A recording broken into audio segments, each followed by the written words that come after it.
Hey, g'day and welcome to the first episode of Fine Leg to Full Forwards, the show that takes footy and cricket news and basically just asks, what if? We're stoked to have you here. Very, very exciting times ahead. We've got plenty in store for you guys.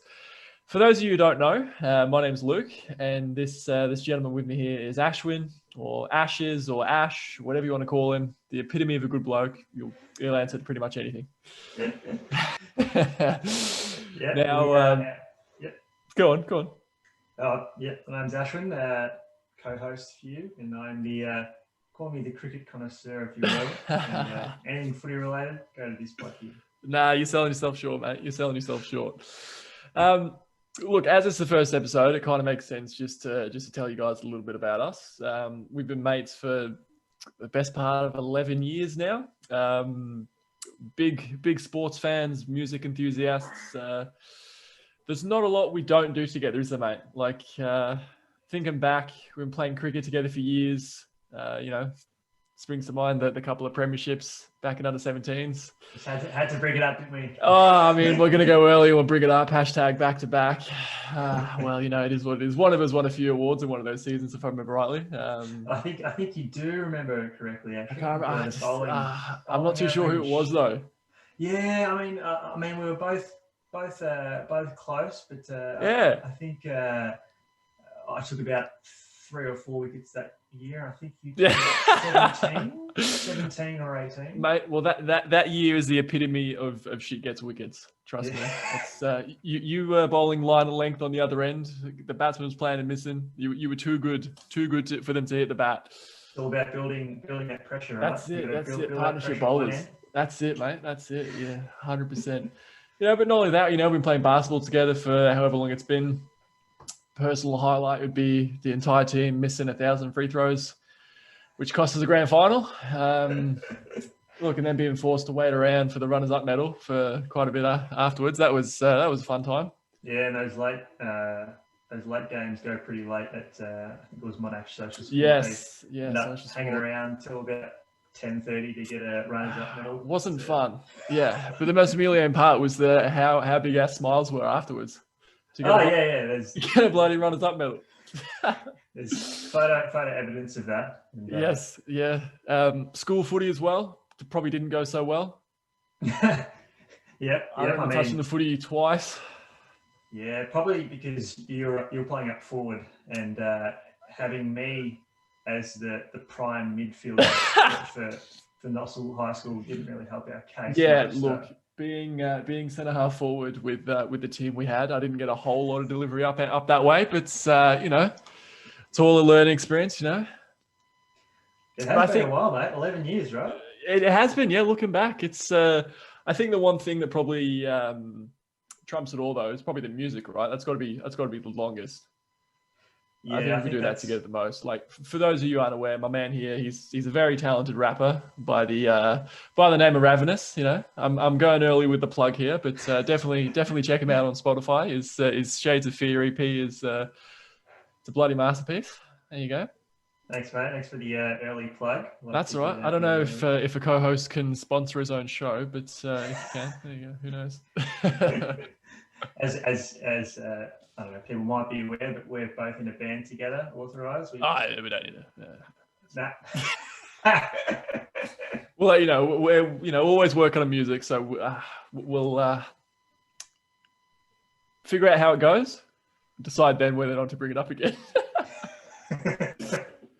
I think it's probably worth mentioning, the reason we're starting this up. I think, sort of broadly speaking, it's probably 2020, right? That's probably the reason for it. I think we've all heard about the whole unprecedented time spiel on every bloody ad out there. I'm not going to go into it. Obviously, everyone's sick of hearing about it. But being part of the lockdown in Victoria, I think we've missed the footy chat with the boys, whether it be at the pub over a couple of beers or around your mates, or ordering a pizza in, whatever it may be. We're probably a little late to the party, but I think podcasting's been a goal for some time now. So we decided to bite the bullet and jump in. Yeah, pretty much. I wanted to add to that. That's hits on the head. Cheers, mate. Speaking of jumping in, why don't we, eh? Why don't we? we'll get to it. We obviously all saw the game on Friday night. Close fought, scrappy prelim final, Richmond against Port. Epitome of finals pressure, I'd say. Low scoring game. Yeah, and I think wet weather had an impact on that, obviously. And the rain, sort of the intensity of the rain sort of picked up as the game went on. Yes. And that definitely had an impact on the low score, but high pressure, as you said. So much contested footy, so many stoppages. Definitely. I mean, Port were arguably the better team for large portions of the game, particularly in the first half. But I think it's probably fair to say Richmond's class definitely shone through in the second half, and it's put them through to the third grand final in 4 seasons up against the Cats, which is shaping up to be a ripper game. But the Tigers making it got us thinking a bit, didn't it, mate? It's a couple of questions were raised. First one being, the most obvious one probably being, if they win the flag, where does that sort of put them in terms of dynasties throughout VFL, AFL history? I mean, there's been some rippers. There's been some absolute rippers, hasn't there, throughout the history books? Absolutely.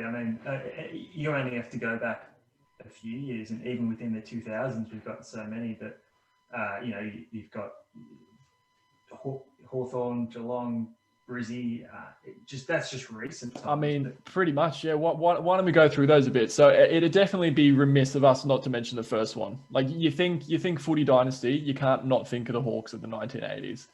Five flags in 8 years. Things like eight grand finals in 9 years, 7 grand finals in a row. It's just it's ridiculous. Obviously, it was a smaller comp back then, but some ridiculous numbers, man. It's not hard to see why when you got the likes of Dunstall, Brereton, Tuck, Dipper. I mean, that's football royalty right there. They've definitely earned the right to almost be the definition of a footy dynasty, right?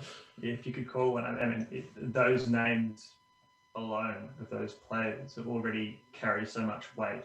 So absolutely, if you think of a dream team, if you will, just putting those names together, you sort of get what you think you're going to get.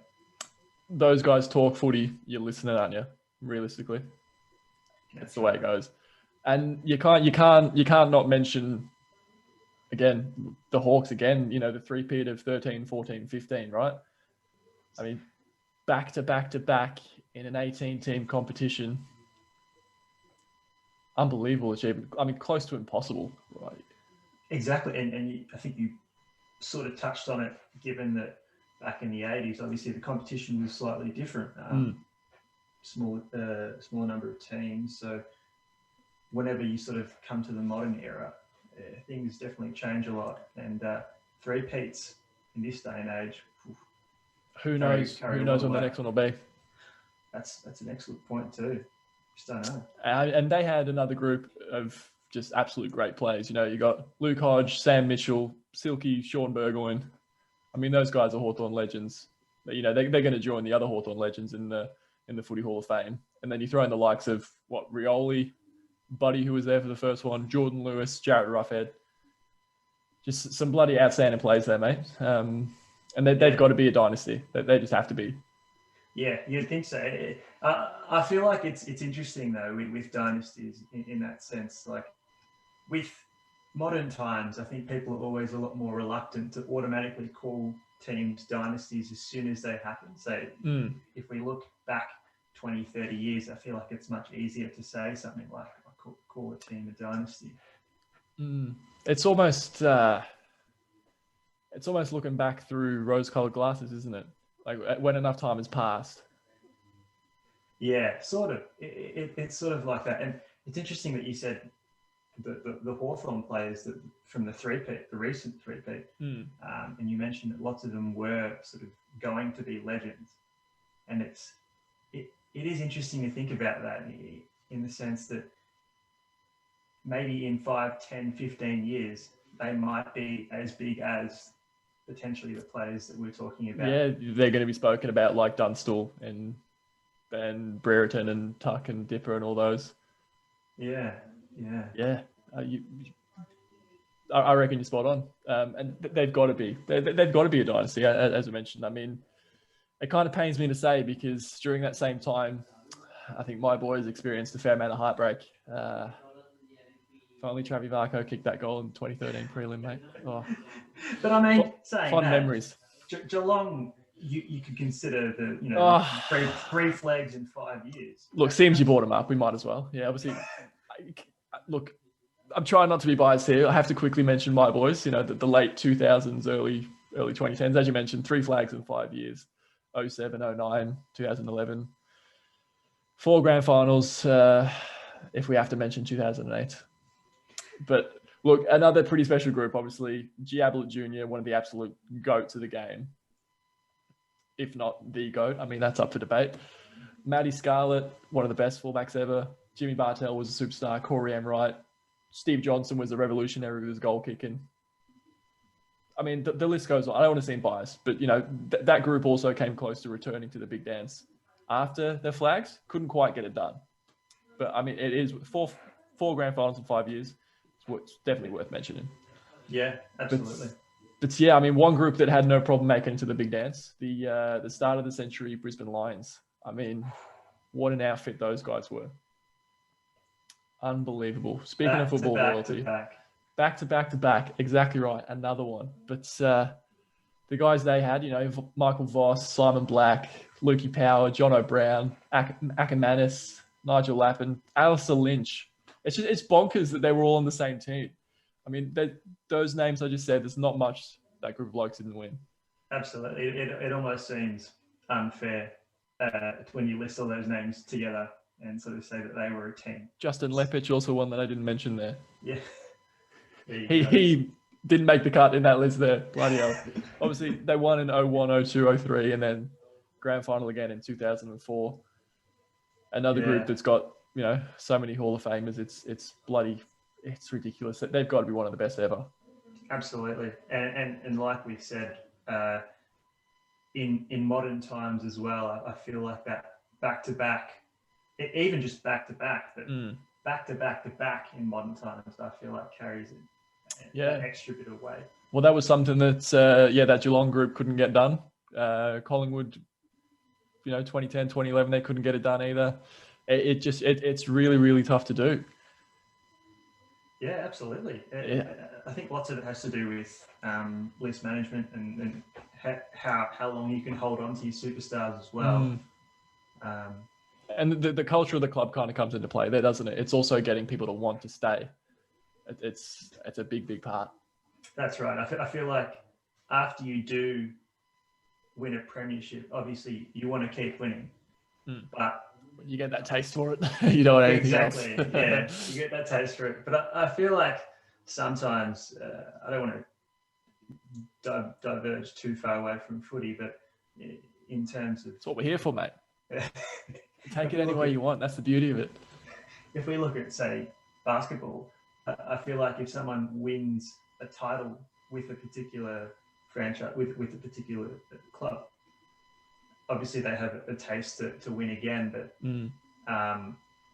they may get offers from other clubs and they may feel like they have something to offer at other clubs in terms of if they've already achieved success at one club, they might feel like, maybe I can go help out these young guys out or do something like that. I think it really depends on the individual's goal, especially in basketball. You know, the NBA, they've got a lot. I feel like the players have a lot more choice when it comes to where they want to play and who they want to play for. No, but definitely, man. Definitely 100%. Sorry, mate, go on. No, I was just going to say, we're talking about dynasties and everything, and each time we're talking about, I feel like we're constantly bringing up numbers. We started off saying, you know, the Hawks of the 80s, you know, the Hawks of the modern era, 3 and 5 years. Just before you take it away from numbers, I just mentioned, shout out to the Demons of the late 1950s for 7 grand finals in a row, which led to 5 flags, and then the Pies of the 1920s for 4 premierships in a row. Wow. That's enough numbers. Go on. We'll have some more numbers when we get Richard, our statsman, in. Oh, yes. Episode. Yeah, big fan of the show, Richard. I was going to say we've been mentioning numbers in all of these teams. 3 and 5 years, back to back to back. But I'm just thinking, when we say the word, dynasty, do we automatically think of numbers, or do we think of something else? Is it more than that? Is it like a presence almost when a team plays with that many champions? So that's what I was just thinking. Yeah. Well, it's a very good point. I feel like it definitely plays a part. You've just reminded me of a sledge from the great Steve Johnson back in the GWS Giants early stage. I might be wrong here, but I think one of the boys was giving it to him. I think the Cats were a few goals up, and someone said something, and Steve J just turned around and went, "Look, I've played in more premierships than you have AFL games, so just pipe down a bit." So there's definitely that presence of success. It's definitely a real thing, definitely. And you look at Richmond nowadays. Okay, probably not this year. Seems to have been no crowds there, but at the MCG, always a packed stadium, screaming yellow and black at the top of their lungs. There's not much like it. There's really not. And being a fan of another team, you feel so outnumbered. I couldn't imagine being out on the ground having to try to block it out. I don't know how successful they'd be, but there's definitely something there more than just numbers. 100% there is. Yeah, and it's funny that you brought that up. Actually, I felt watching the game on Friday night. I'm sort of starting to sense this growing sentiment of almost hate towards Richmond as of recently, and it's a good point you raise. It's sort of I don't know if it's happened as a like a bandwagon sort of thing, or how hate actually sort of comes up in footy. But you only have to go back to say Collingwood Collingwood of the past 20, 30, 40 years. It's constantly been this club that everyone sort of the butt of everyone's jokes. Yeah, you either love them or you hate them, and it's sort of Collingwood versus everyone else, and it's sort of been like that. And I'm not sort of saying Richmond is now like that. I wouldn't say that, but I feel like I don't know where this hate sort of comes from. Is it winning? I wonder if it is winning, because Richmond a couple of years ago, if you go back 5-10 years ago, I don't think they would have copped as much hate from everyone else. But I wonder if it is winning. Yeah, it's a good point you make, because I remember watching the 2017 grand final, and everyone was rooting for Richmond. Everyone, it was such a good story that the Tigers had finally gotten there, and finally gotten it done after however many years it had been. They were a feel good story at that time. They really were. But you go back to when Hawthorn won 3 in a row. They were arguably one of the more hated teams in the competition at the time. Then it really, success attracts those kind of feelings from an outsider perspective. Yeah. It's almost like that I guess that Aussie culture, or that sort of, we've got that underdog mentality sort of ingrained. Always rooting for the underdog. Yes. 100%. 100%. I think that plays a big part. Like, the same reason everyone was going for the doggies in 2016. 2016, yeah. What a story that was.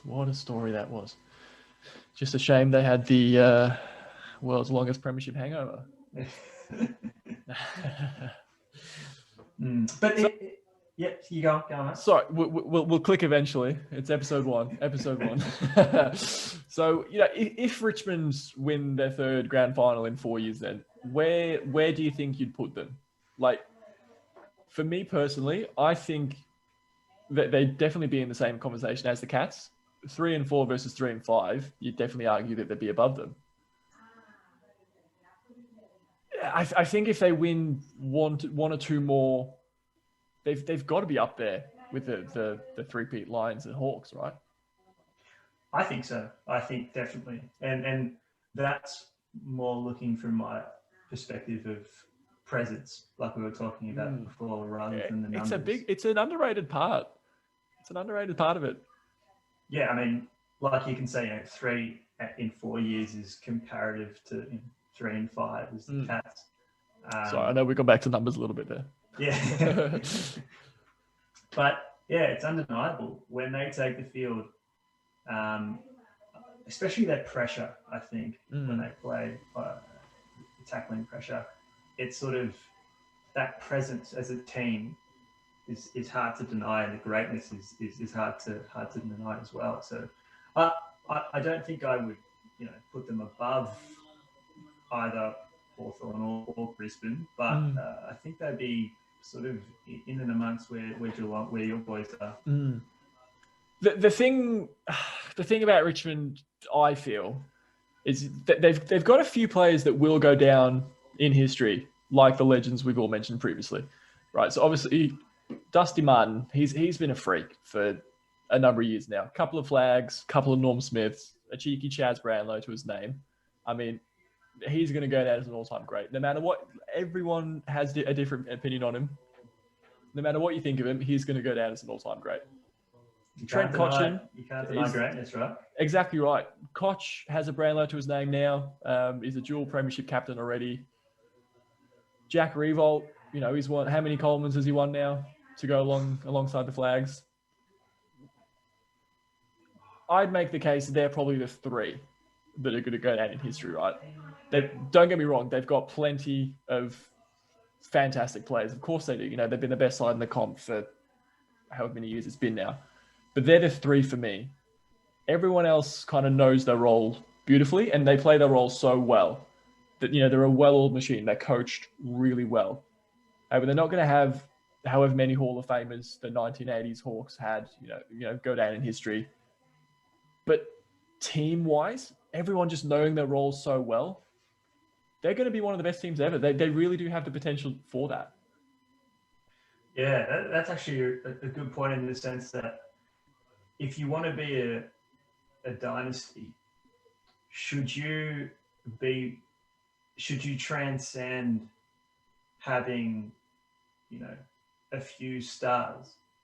Should you then be a team that's so well oiled and works so well together, just with role players? Is that what makes you a real team dynasty? You've almost got to get to the point. You've got to take ego out of it. You really do. You've got to think big picture and aim for that ultimate goal, which I think a lot of these Richmond players have done, and that's why they've had success for however long it's been. Yeah, absolutely. Think, whether it's this year or however many years, they're going to have success again. It seems like it, doesn't it? And it comes back to that presence. It seems like it. No, definitely does. But that's all going to play out sooner rather than later. So we'll soon have more fuel to add to the fire after Saturday. I know which way I wanted to go, but we'll see what happens. Only time will tell, as we say. Only time will tell, mate. Shall we move on? Let's do that. I'm really excited for this one. All right, our next segment. Look, the name is a work in progress. At the moment, it's called Footy Folklore Retold. All right, so this week, I've picked a classic footy moment. I'm not sure it's a classic yet, but it's very famous in the footy world. I'm going to be watching a clip of this famous footy moment, and I'm going to be attempting to commentate over it. Now, Ashwin won't be able to see the clip because he's got to guess the moment I'm commentating before I get to the end of my on-the-spot broadcast. So we'll be keeping tabs on this to see who the best commentator is, and also who can remember the most classic moments. So I'll bear with me. Let me get this clip up. She's going to test my knowledge. How long have I got? 60 seconds? How long is your clip, mate? Oh, it's bear with me. We're up on this screen. Let's come over here. All right, let's have a look. I've got to skip ahead. I really should have got this up beforehand, but I know where I'm starting from. This one's for the great Dennis Clemente. I hope I do him proud. We'll see how we go. Alrighty, I feel like it's all energy in this, so I'm really going to commit and begin. Alrighty, so umpire's about to ball it up. We're deep within Port's forward 50. Such a big game in the context of the season here. 32 seconds left on the clock. The umpire throws it up. Ryder taps it. Billings picks up the crumb. Back to Billings again. Oh, the Saints are going the wrong way here. Taps it on to Jakey Carlisle. Jakey Carlisle says, enough of this. I'm slapping it on the boot. That's gone out on the full. No, it hasn't. But umpire, you've got to pay that. You've got to pay that delivered out of bounds. He says no. He says throw it in. Bloody hell, the Port fans are livid. Listen to the noise. Look at Jakey Carlisle's face there. He knows he's got away with one there. He knows it. 19 seconds left as the coaches watch on. Umpire's about to throw it in. That's a beautiful throw. It's on its way. Ryder with the tap. Bloody hell, Robbie Gray's all by himself. He strolls into 50. He said, oh, what a beautiful kick. Has he got the distance? He has. Robbie Gray's won the game with the last kick. Last kick of the game. How has he been left by himself?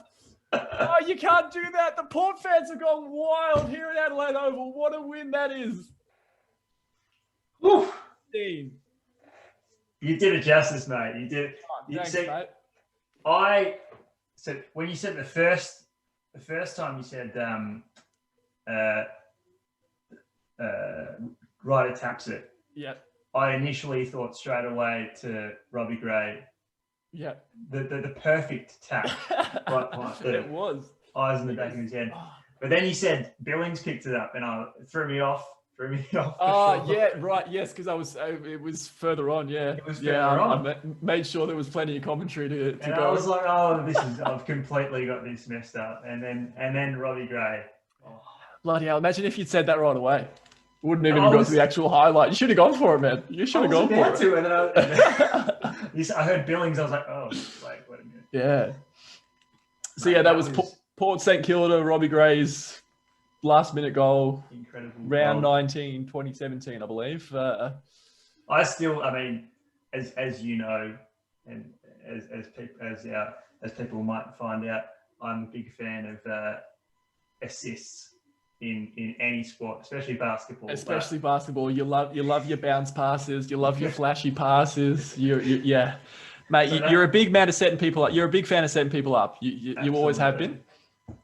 So that highlight in particular with the Ryder tap, amazing one to start off, mate. Oh, it's a perfect play, isn't it? It's just, I was umming and ahhing about which highlight to pick. I remembered that. I'm like, yeah, that's a good one to start off. Yeah.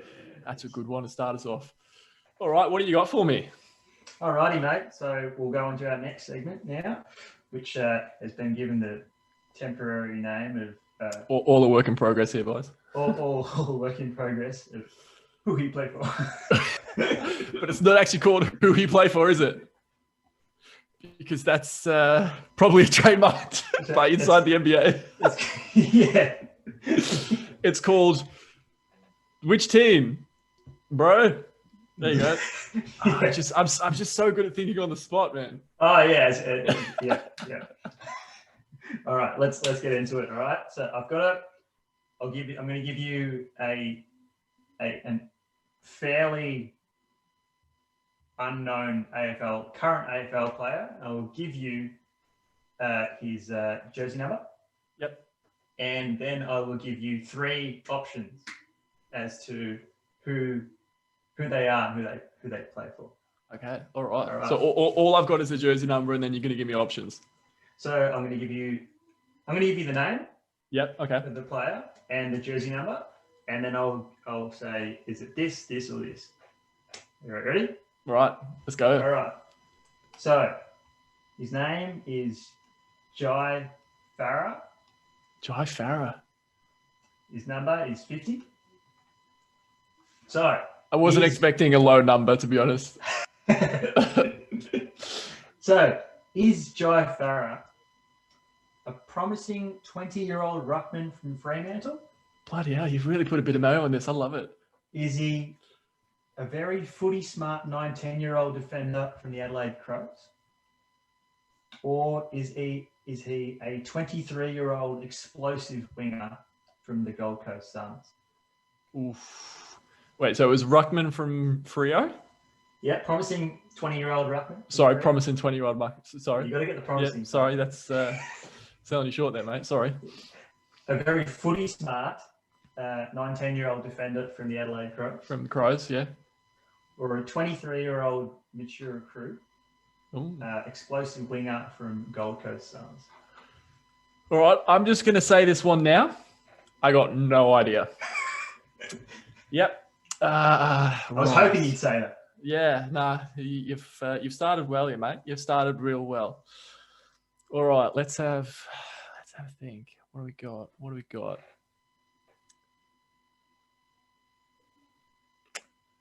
I'm gonna go C. I'm gonna go Gold Coast. You would be correct. If in doubt, C. Always pays off. Always pays off. No matter how many.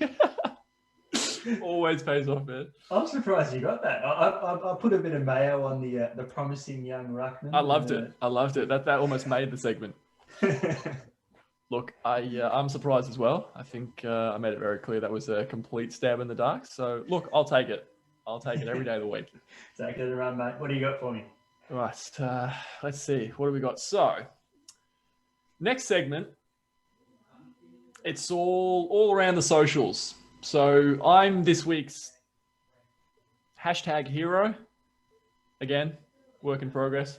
And I've been browsing through social media in search of the funniest tweets, posts, comments, whatever it may be. And I've got two or three. I just thought I'd share with you. So the first one comes from the St Kilda Twitter account on Brownlow night. Now we saw the Brownlow, such a weird night in comparison to years gone by, right? Like just a sign of the times, really, isn't it? I mean, I'm not going to say the U word. Don't say the U word. I won't. Oh, don't worry, I won't say it.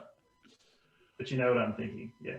Yeah, but nevertheless, congrats to Lachie Neale for taking Charlie home. Had a fantastic year. Very, very consistent performance, week in, week out. Led the Lions to a prelim. He was MVP of the AFLPA.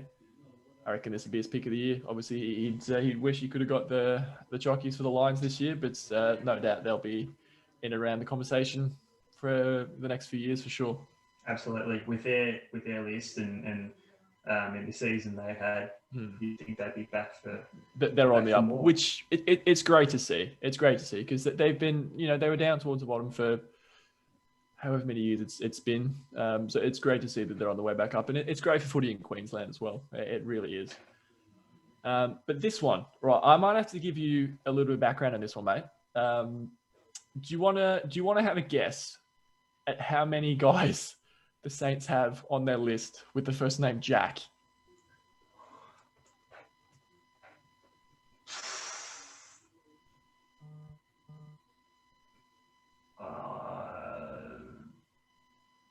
Four? That's a fair guess. 7. 7 out of 45 blokes. It's just over 15% of their list called Jack. So, if you are listening and you're an aspiring footballer wanting to get drafted by the Saints, you might want to consider changing your name to Jack because you'd already be on your way. Anyway, I feel like I've given it away now, but the tweet is as follows. What does he say? Okay, Gil, you can just say Jack instead of Jay, and the suspense will still be there. You know what Gil's like. Obviously, Jack Steele was one of the. I wouldn't say he was one of the favourites. I think Lachie Neale was deservedly the outright favourite. But if it was him and Petrarca who were supposed to round out the top 3, so whenever it was St Kilda, Jay. Still, you know what Gil's like on Brownlow night. He's a fan of the drama, old Gil. So that was very entertaining when I saw that one. Shout out to St Kilda social team, and shout out to the 7 Jacks. Yes, I did have all their surnames up. I don't anymore. So If you are a Jack that plays for St Kilda, I apologise. Now, I'm not sure if you've ever come across Swanee's tweets before. I haven't. He, Please he, enlighten me. he often takes over Sportsbet's Twitter account on nights such as the Brownlow. So, obviously, he did on Brownlow night this year. I heard he was thrilled about being in the Sportsbet office on a Sunday night. So, well done, Swanee, for getting it done for us. And he came out with a couple of crackers, as we've come to expect from the big man, right? I mean, knows no other way. A couple of my favourites. Clayton Oliver with a mask on is the best he's ever looked at a Brownlow.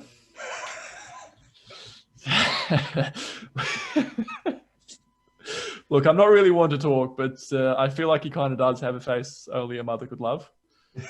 But he's probably been a bit hard done by there. We do love Clayton. He's a gun footballer, and he's going to be a star for years to come. Absolutely. We're a big fan of Clayton. He's a big fan of the show, so I've heard. So, so you've heard. So I've heard. I mean, word on the street. Early days, but I'm making the call. Here's another. So from Swanee again.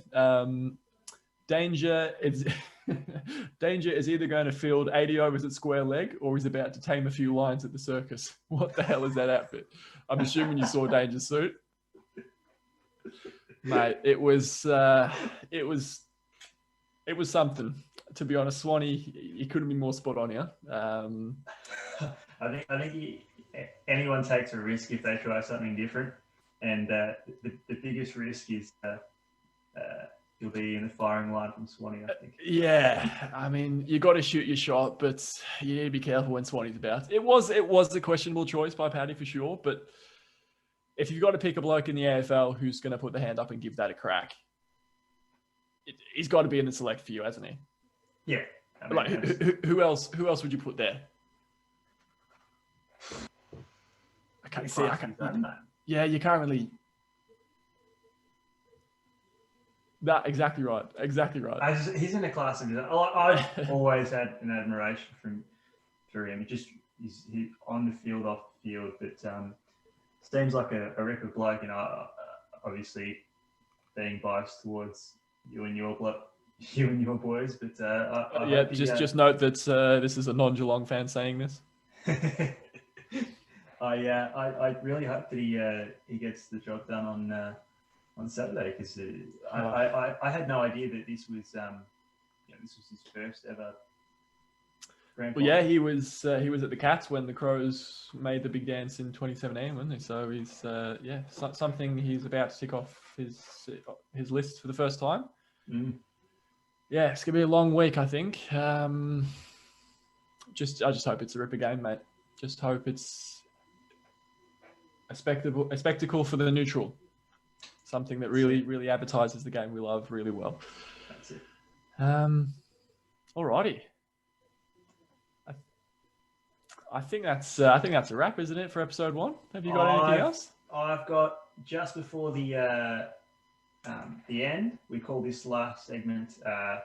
You've snuck in another segment for me. Beautiful. Loves it.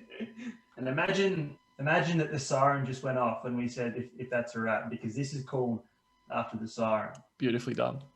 So imagine I've got 3 players for you that are not normally goal kickers. Beautiful.